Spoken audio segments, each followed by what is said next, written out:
Yaqinda 20 yoshga kiraman.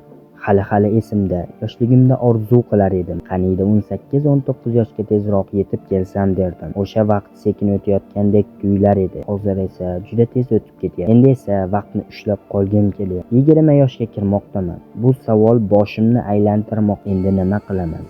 Axir orzularim, maqsadlarim juda ko'p edi-ku. Ularni ro'yobga chiqarishga hali ulgurmadim. Ba'zida vaqt yetmayotgandek tuyuladi.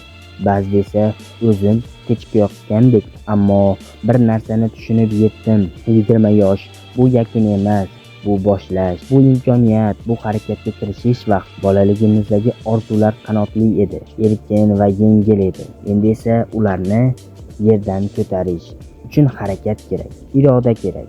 Chunki endi bu orzular faqat xayol emas, balki reja bo'lish. Qadamlarni rejasiz emas, maqsadli bo'lishi kerak. Endi nima qilaman?